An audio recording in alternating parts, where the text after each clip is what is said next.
Welcome to தெய்வாஸ் தெய்வீகம். அகஸ்தியர் அருளிய ஸ்ரீ ஆதித்ய ஹிருதயம். பூர்வாங்க ஸ்தோத்திரம். ஜயத்து ஜயத்து சூர்யம் சப்தலோகைக்கதீபம் கிரணசமித பாப க்லேஷதுக்கசஸ்ய நாசம் அருணகிரணகம்யம் ஆதிமாதித்யமூர்த்திம் சகலபுவனவந்தியம் பாஸ்கரம் தம் நமாமி. ध्यानं नमः सवित्रे जगदेकचक्षुषे जगत्प्रसूतिस्थितिनाशहेतवे त्रयीमयाय त्रिगुणात्मधारिणे विरिञ्चिनारायणशङ्करात्मने ततो युद्धपरिश्रान्तं समरे चिन्तया स्थितं रावणं चाग्रतो दृष्ट्वा युद्धाय समुपस्थितं दैवतैश्च समागम्य द्रष्टुमभ्यागतोरणम् उपागम्याब्रवीद्रामम् अगस्त्यो भगवान् ऋषिः राम राम महाबाहो शृणु गुह्यं सनातनं येन सर्वान् नरीन् वत्स समरे विजयिष्यसि आदित्यहृदयं पुण्यं सर्वशत्रुविनाशनं जयावहं जपेन्नित्यम् अक्षय्यं परमं शिवं सर्वमङ्गलमाङ्गल्यं सर्वपापप्रणाशनं चिन्ताशोकप्रशमनम् आयुर्वर्धनमुत्तमं रश्मिमन्तं समुद्यन्तं देवासुरनमस्कृतं पूजयस्व विवस्वन्तं भास्करं भुवनेश्वरं सर्वदेवात्महो एषः तेजस्वी रश्मिभावनः एष देवासुरगणान् लोकान् पाति गभस्तिभिः एष ब्रह्मा च विष्णुश्च शिवस्कन्दः प्रजापतिः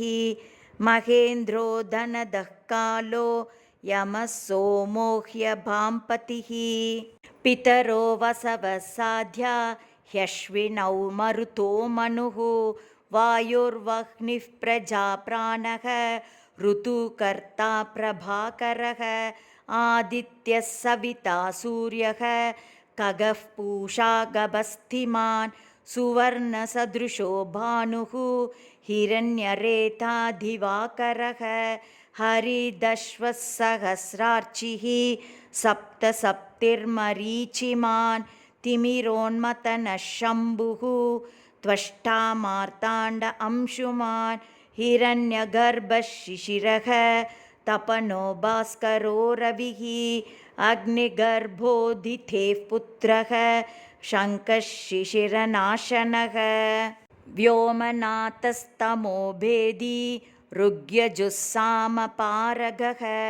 घनावृष्टिरपामित्रः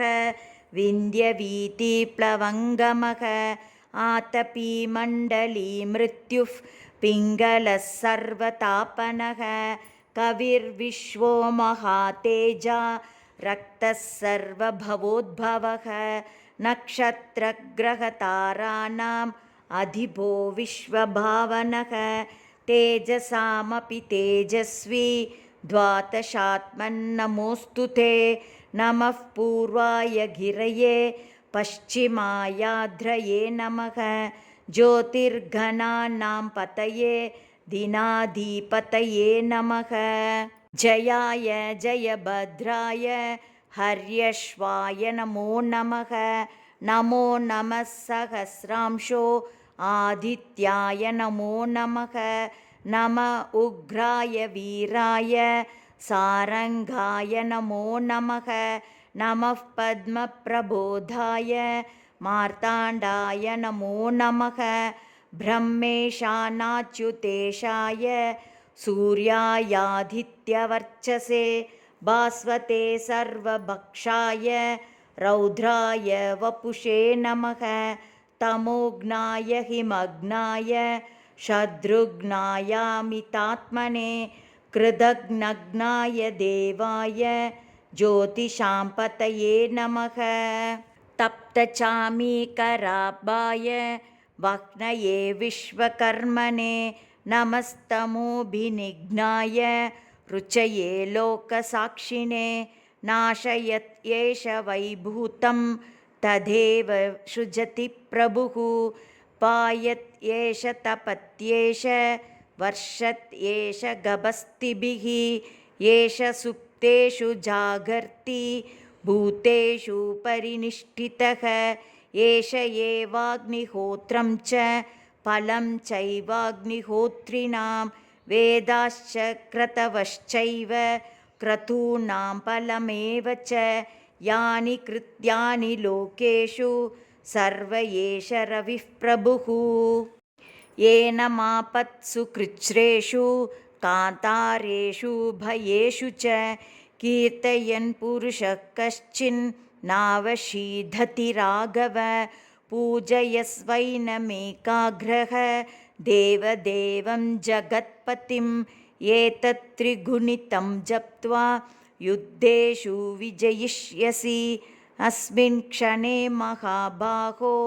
रावणं त्वमेव तिष्यसि एवमुक्त्वा तथागस्त्यो जगामश्च यथागतम् एतच्छ्रुत्वा महातेजाः नष्टशोकोऽभवत्तदा धारयामास सुप्रीतः राघवः प्रयतात्मवान् आदित्यं प्रेक्ष्य जप्त्वा तु परहर्षमवाप्तवान् त्रिराचम्य शुचिर्भूत्वा धनुराधाय वीर्यवान् रावणं प्रेक्ष्य हृष्टात्मा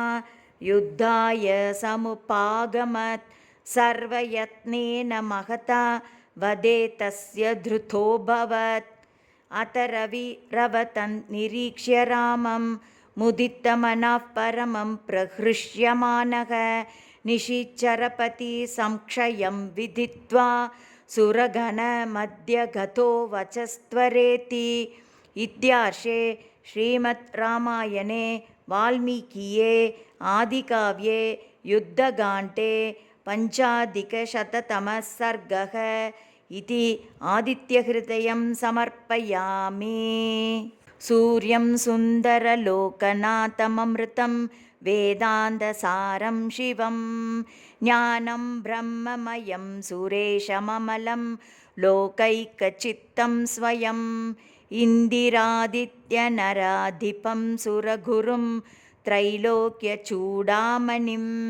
ब्रह्मा विष्णुशिवस्वरूपहृदयं वन्दे सदा भास्करं भानो भास्करमार्ताण्ड चण्डरश्मे दिवाकर आयुरारोग्यमैश्वर्यं पुत्रां च देहि मे।